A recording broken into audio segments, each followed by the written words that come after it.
का इतना महंगाई क्यों बढ़ रहा है सर? इसका कारण क्या है बताइए। इसका कारण नरेंद्र मोदी है। क्यों क्यों भाई? नरेंद्र मोदी है तो भाई ये कुछ थोड़ा है कि नशा वशा करने के लिए बोल रहा है आपको।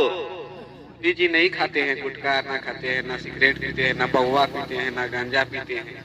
ओ हमारे बिहार के माननीय मुख्यमंत्री श्री नीतीश कुमार जी गांजा पीते हैं, लेकिन वो गुटखा नहीं खाते हैं। अच्छा, ये नीतीश कुमार जी के भी बात है। नीतीश कुमार जी बोल देंगे कि गुटखा का रेट कम कर दें तो अच्छा रहेगा इसके लिए आपका।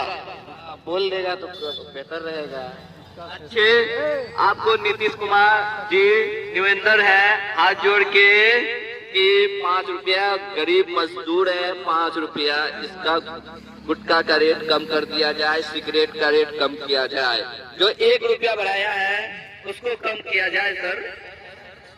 निवेदन है। ठीक है, धन्यवाद।